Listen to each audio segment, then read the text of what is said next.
મારું નામ નિતેશ ટાંક છે।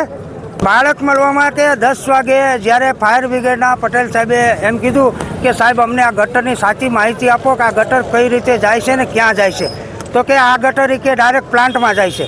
અરે પ્લાન્ટમાં જાય છે, કઈ રીતે જાય છે, કેવી રીતે જાય છે, તો તમે નકશો આપો તો અમે હોજીએ। તો કે સારું હું નકશો લેવા જાઉં છું એમ કરી અને ત્યાં તાપણું કરેલું હતું, ત્યાં જઈને બેસી ગયા આરામથી તાપણું કરો। અરે અમારું બાળક ગયું છે, અમારી વેદના જુઓ, પોલીસ ખડે પડી ગઈ છે, ફાયર બ્રિગેડ ખડે પડી ગઈ છે, મારા સમાજના દીકરાઓ ખડે પડી ગયા છે, કોઈએ મોઢામાં અન્ન નથી લીધું અને બાળકની શોધખોળ માટે એની લાલચે જિજ્ઞાસા કે હમણાં મળશે આવી લાલચે કરે છે। અને હજી 10 વાગ્યાનો એ નકશો લેવા ગયો છે, હજી સુધી રાંદેર ઝોનના કોઈ અધિકારીઓ હજી ડોકાણા પણ નથી। અરે શરમ ઘટના કહેવાય। આના કરતાં આવા જેવા જવાબદાર અધિકારી હોય એને તાત્કાલિક ધોરણે ભારતીય જનતા પાર્ટીએ સસ્પેન્ડ કરવા જોઈએ અને જે આખા સુરતની અંદર જ્યાં પણ ગટરના ઢાંકણા ખુલ્લા હોય ને એ તાત્કાલિક ધોરણે બંધ કરે અને વરસાદના પાણીની ગટરની અંદર જે મેઇન ગટરો જોઈન્ટ કરી છે ને એ એક કાયદેસર ગુનો બને છે અને એને કાયદેસર એક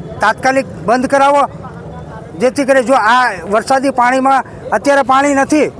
અરે જ્યારે મારું બાળક પડ્યું ત્યારે 6 ફૂટ પાણી હતું, તો જ્યારે બાળક ગયું એને ખબર પડી તો અત્યારે એમાં ટીપું પાણી નથી, એટલે અત્યારે પાણી ક્યાં આવી ગયું? કેમ અહીંયા પોલીસ સેવા કરતી હતી પી ગઈ છે, ફાયર બ્રિગેડ અંદર ઉતરીને પી ગઈ છે કે અમારો સમાજ પી ગયો છે? આ ક્યાં ગયું પાણી?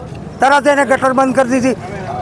જ્યાં સુધી લોકોના ભોગ ન લેવાય કાર્યવાહી, જ્યાં સુધી અમારા સમાજના દીકરાને ન્યાય નહીં મળે ત્યાં સુધી અમે આ લડત કરશું। જે અમારું બાળક અમને પહેલાં મળવું જોઈએ, પછી જે પણ જવાબદાર અધિકારી છે અમે એક થઈ અને આખો સમાજ એક થઈ અને લડશું અને સમાજને માટે કદાચ જીવ આપવો પડે તો આ કડિયાના દીકરાને એ પણ મંજૂર છે।